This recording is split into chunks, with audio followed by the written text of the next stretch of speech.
Welcome to DMAXUS. Thanks for being here. No extra talk, just pure storytelling. Let's begin today's movie short Steel. The movie begins in an anonymous French town, where one day, a crowd of revived dead people walk out of the cemetery unexplained. They calmly stream down the road in a silent procession, while the bystanders watch in astonishment. As the crowd gets larger, the town council holds a meeting to discuss the matter. They're just as perplexed as the common people. The mayor reveals that the entire world is facing the same situation at the moment, and no one knows what is causing the dead to come back to life. Initial estimates show that more than 70 million men and women have revived all over the world, and the counting is still going on. In their town alone, almost 13,000 people have come back to life. The flow of the dead coming out of the cemetery lasted for about 2 hours. Apparently, the returnees include men and women who have died in the past 10 years. After referring to the death registers, it is found that the crowd consists of people of all ages, but more than 65% of them are over the age of 60. One thing remains the same in all the revived individuals. They all are in good health, unlike their conditions before their deaths. To keep these people off the streets and provide them with shelter, the mayor requisitions the local community center and warehouses. He says that it is vital to keep all the returnees together, to identify them and send them back to their families, because they are now the citizens of the nation and deserve rights. The committee together estimates that they have to keep the returnees in such facilities for 3 to 6 months, and dismisses the meeting. Soon, the dormitories start being prepared, where the individuals will be accommodated according to their gender and age. Among the revived individuals is the mayor's wife, Martha. Someone brings her to the mayor, but he refuses to see her and sends her home. A member of the town council named Isham had lost his 6-year-old boy, Sylvain, some years ago. He and his wife, Veronique, go to one of the dorms looking for the kid. On their way, they see many returned people who are being tested and interviewed. The returnees seem to be void of emotions as they stare into the distance and do not indulge in conversation until they are approached by someone first. The couple shows Sylvain's pictures to the officials, who ask them to wait. They are also told that they can either take the kid home or leave him in the dorm if they aren't ready.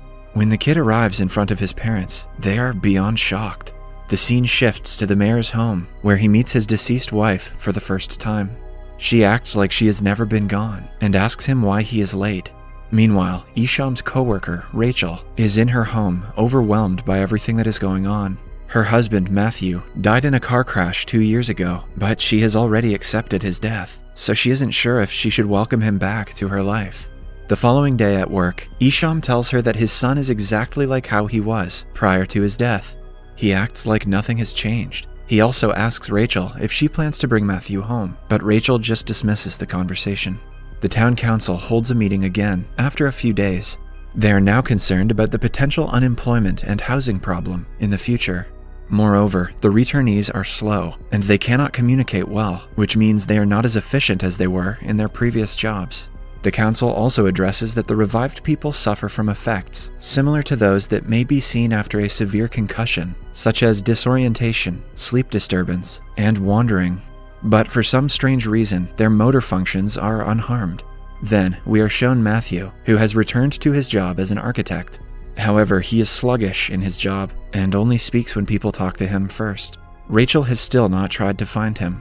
Soon, another problem for the council arises when the returned start to walk out to the woods at night. Researchers believe that they might be trying to look for a familiar place, or it could just be a response to the traumatic experience of dying.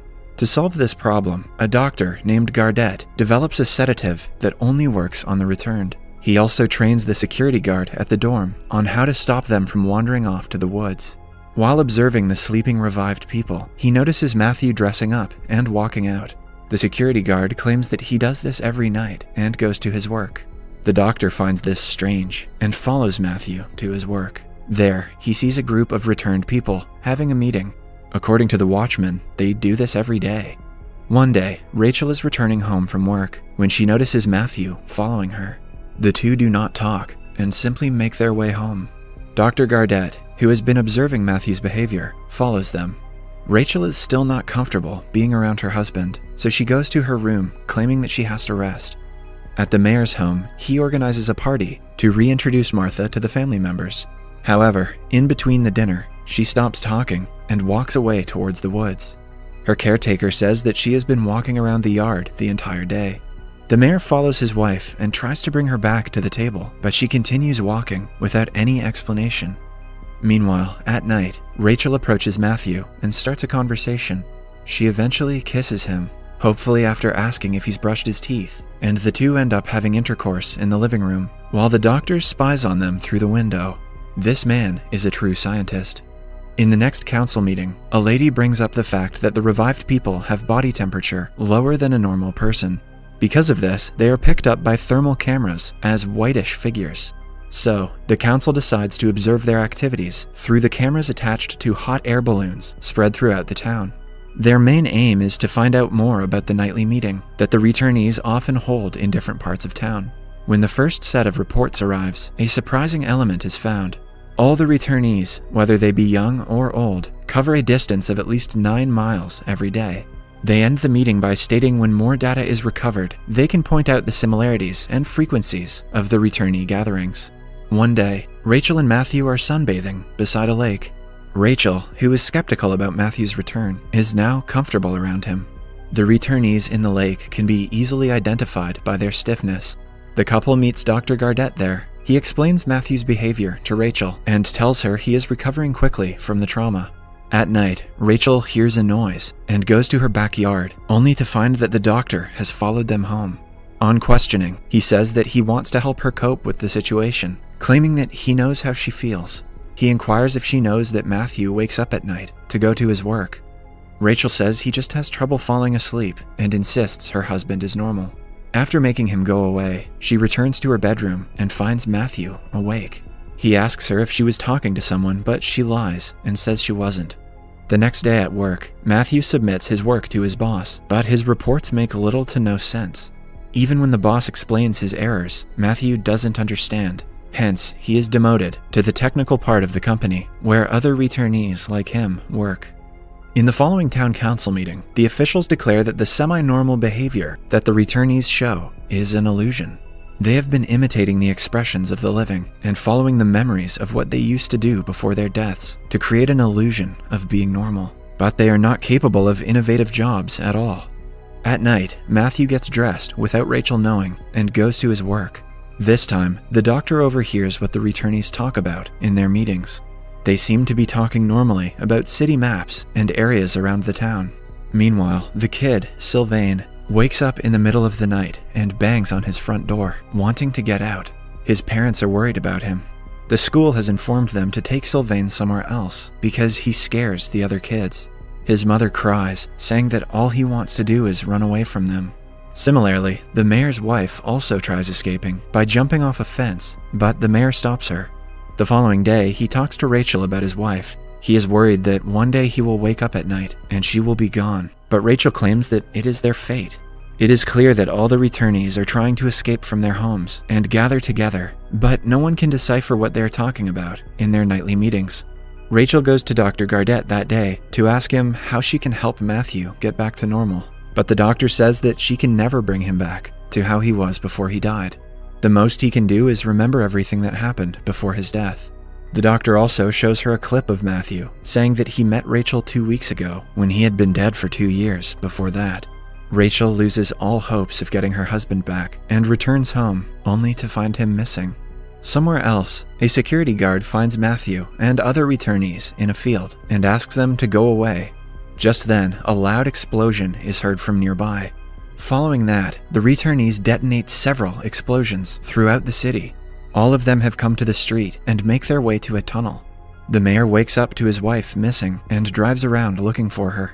He eventually finds her in the streets and forcefully gets her into the car. However, the other returnees block him from driving away. Martha asks the mayor if he is tired. When he doesn't reply, she inquires if he wants to join them. She has sensed that he is on the brink of death. As she calmly talks to him, he passes away and joins the returnees.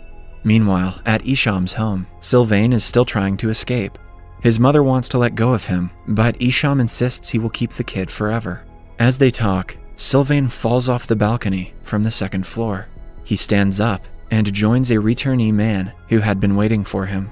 In retaliation to the explosions, the military gasses the returnees with a chemical that induces a permanent coma. After guiding some of the revived people to the tunnels, Matthew makes his way back to a worried Rachel. He tells her everything that happened on the day of his fatal car accident. He remembers that they had a fight and he took off in his car, angrily. When he returned home, Rachel was missing, so he went looking for her. Knowing that Matthew is looking for her when the accident happened, Rachel cries. She follows him into the tunnels, tearfully kissing him goodbye, before he disappears into the darkness. In the morning, the military carts away the comatose bodies of the returnees. In the last scene, the bodies are laid atop their graves in the cemetery and slowly vanish. If you enjoyed this video, please don't forget to share it with your loved ones so they can enjoy it too. Your support really means a lot to us. Kindly leave a like, drop a comment and join our growing family by staying connected with us. Yen.